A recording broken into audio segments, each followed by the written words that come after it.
Okay, distance formula for distance between 2 points on a coordinate plane is going to be the square root of x2 minus x1 quantity squared plus y2 minus y1 quantity squared.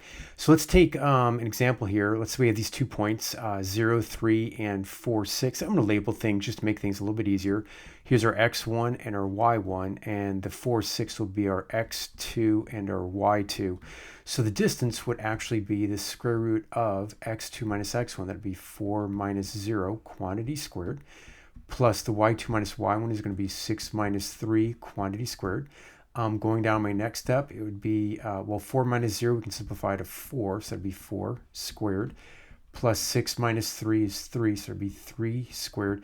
For those people who think I'm a little paranoid about parentheses, you're right. Distance equals, it's just because if you have negative signs in parentheses, it's just so easy to lose track or to misinterpret them. So in this case, 4 squared is 16, and then 3 squared is 9. So the distance will be the square root of 25, which comes out to be 5, and we're done.